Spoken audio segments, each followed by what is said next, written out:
Welcome, everybody. Welcome back to the Heartbroken, Housebroken podcast. I'm Spiro. I'm your host. Whew. Where would you start? Oh, always follow me on social media. That's the way to do it. At Spiro on that show. Hit the subscribe button. Hit the little bell so you get notified as soon as I drop an episode. I know I'm a little late this week, but Super Bowl, all that good stuff. We have a full moon in Leo. All you astrology people, you know what that means. I've been getting it flooded on my page, and boy, am I feeling some stuff. So, follow me social media at Spiro on that show. Subscribe. Also, I will be headlining this weekend the Downtown Comedy Lounge on Fremont Street at Neonopolis. It's on the 3rd floor. It's a gorgeous little showroom. Come out. Hit me up if you want to get on the guest list. The tickets are relatively cheap as well. But come on out. Come have some fun with us. I'll be headlining my first full weekend in Vegas, which will be so exciting. I'm super pumped for it. That's February 14th and 15th, Friday, Saturday. So, this podcast, I didn't know if I was going to do one this week because I've been feeling a little off. I've just, like I've said in earlier podcasts, this month is just a little more difficult of a month for me, It's when Sarah and I got married. It's when she passed. My body is doing like weird things. It's strange to me because it's been 4 years and I'm still like getting hit with this grief and these waves of grief. And you almost feel stupid, right? Like I feel dumb sometimes. And I know like my therapist would be like, don't call yourself dumb or stupid. But like sometimes you just like 4 years, man. She has been gone longer than she had cancer, which is an insane concept to think about. And like, you think after 4 years, it would get a little easier. It would get a little bit less sad. No, it's still sad. It still hits you right in the gut when you're not expecting it. It never comes when you think it's going to come. Like, it comes out of left fucking field, man. Like, I could be literally going through her stuff, which I was going through today, and be fine. And then you walk down an aisle and you see a snack that you had one time at midnight with them when you were watching a show like 8 years ago, and your whole night just collapses. It literally comes out of nowhere, and it's crazy. But I've been, not trying to say I'm like been throwing a pity party. It's easy to throw a pity party. It's easy to feel like you're like, oh, I just want to like not do anything. And that's kind of where I was with this week. I was like, I don't know if I want to do a podcast. I'm exhausted from the Super Bowl. Boring Super Bowl, boring commercials. Kendrick Lamar, I enjoyed it. I enjoyed the fuck out of it. I think everything that he did to diss everybody, or to diss Drake through the Super Bowl, was fucking amazing. Kudos. I think the surprise is boring. We knew he was going to do the song. Was there any doubt he was going to do the song? Yeah, but they got threatened that Drake's team was going to sue them. Yeah, like Drake's team was going to sue them. Yeah, well, what if they get sued by Drake's team? They don't care. They don't care. You don't think that somewhere in the contract in the Super Bowl was like, you have to play the song, and then the lawyers came and they're like, yo, Drake's team's threatening us with legal action, and like whoever's in charge of that of the NFL is like, don't worry, we'll take care of this. Or, oh, just don't actually say he's a pedophile. If the crowd sings it, legally we can't. If the crowd says he's a pedophile, that's fine. Just don't you say it. You could do everything else, just don't say it. I was talking with my friend Brian about this the other day. We were laughing pretty hard about it. We're like, how does Drake even come back from this? Like, you can't come back from this, right? The beef's over. Like, how do you... He has to do what, like, Eminem did on 8 Mile, go full B-Rabbit. You know, just own everything. Be like, I am a pedophile. Tell them something they don't know about me. Could you imagine? He comes out with like a diss track where he just takes everything people say and then he's like, now you can't say nothing. Boo-hoo, can't say nothing. That would be fucking insane. I would love to see it. Come on, Drake. Come out with the B-Rabbit. Go full 8 Mile. I would love to see it. But yeah, man, it's difficult to get through these weeks. And one thing that really helps me get through stuff is like reading. I love to read. I love to, keep occupied. I feel like reading is a lost craft, a lost occupation. But one book that I really enjoyed reading that really got me through it, and Liz actually got this book for me. It's called The Hot Young Widows Club by Nora McInerney, which it's lessons on survival from the front lines of grief, where it's essentially just her talking about her husband passing away from cancer when they were young and how to kind of just live life being young and hot like me and a widow, It tells you interesting things, like chapter 1, am I grieving right? You guys wouldn't even imagine how many times you question if you're grieving right. I still question if I'm grieving right. Everybody has different ways of grieving. Like even me doing this podcast and telling jokes about it on stage, people, I see it. Like I see it when it's hard to take in. And I know this is a topic we've talked about.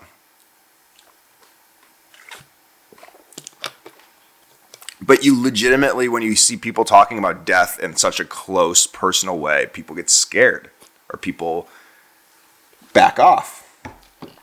And it's a lonely feeling when you're like a widow, especially when you're young, because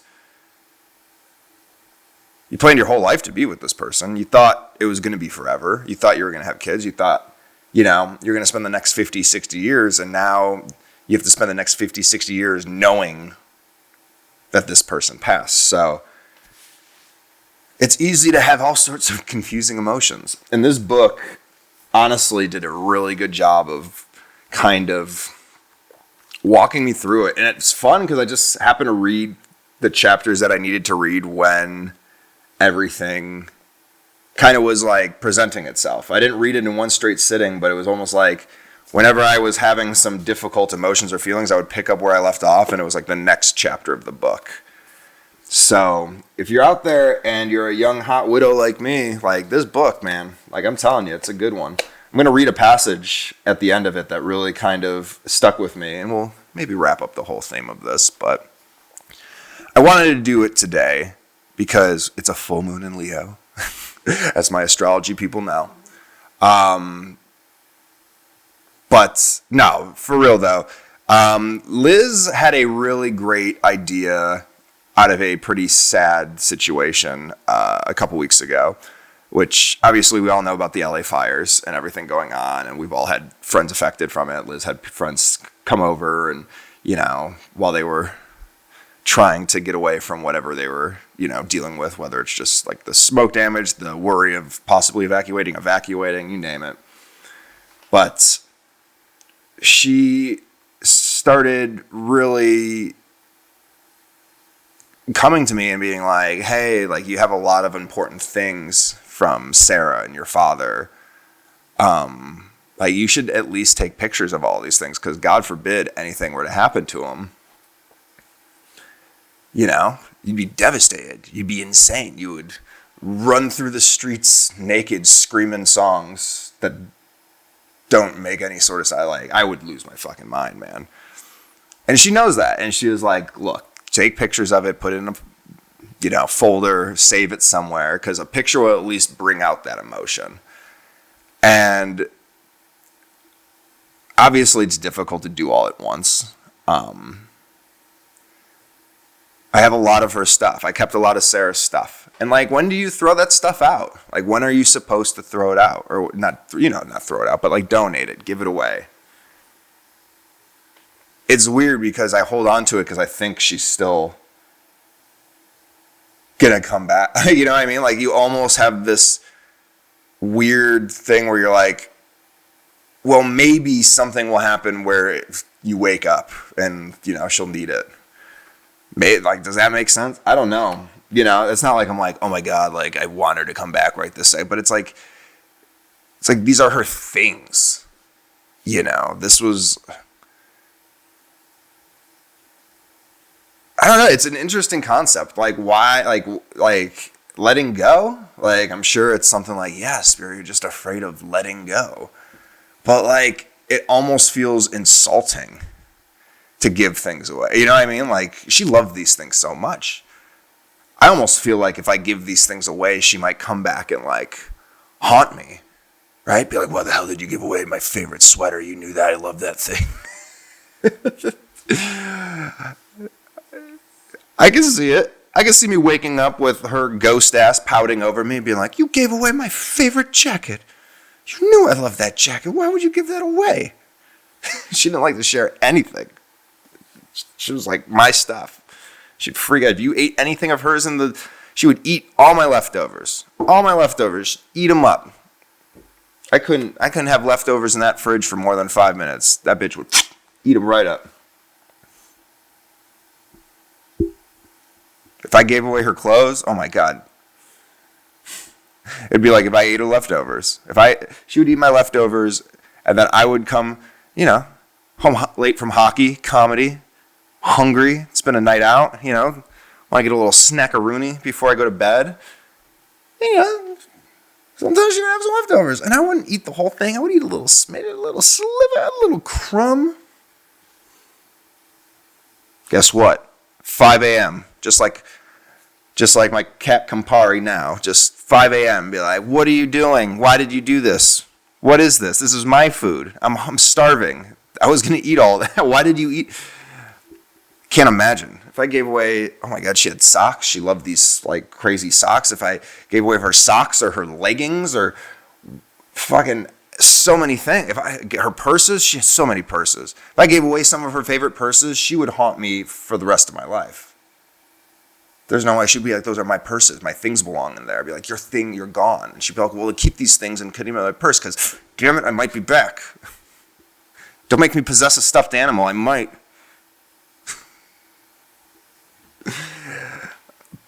No, but you go through this and you go through all these memories and I'm taking these pictures and I'm, you know, it is cathartic. And eventually I'm sure it'll help me. I don't want to say get rid of some of these things, but move on from some of these things. I have a lot of things. I have closet space full of things. And it's a normal part of grieving. That's what I've learned is it's just a normal part of grieving. Some people like to throw shit away right away. They don't want to see it. Nothing. Right? Some people want no memories, no recollection of it. I can't do that. I love these memories. Even with my father, I have a bunch of his stuff. I love these memories. They're not what makes me sad. These memories aren't what makes me sad. These memories are what makes me happy, what makes me remember them. You know? I think the thought of me getting rid of some of the stuff or going through it with the intention of knowing that one day I shouldn't hold on to it, I think that's what makes me sad. I think that's what makes me sad because I have good memories attached to all these things and I feel like I'm giving these memories away. Which isn't true. It isn't true. It's probably more fear that I'm afraid she's going to come and haunt me for giving her shit away. Oh my God. Write that. There you go. That could be a horror movie. Stephen King. Wife comes back and haunts husband because he gives away her favorite leopard print jacket. Her favorite fluffy jacket that kept her warm one night that she wore it after she bought it 5 years prior. It's a very long title. Chop it down, right? Nobody wants to do that. You gave away clothes that still had tags on them. Why would you do that to me? You know I wanted to wear that eventually.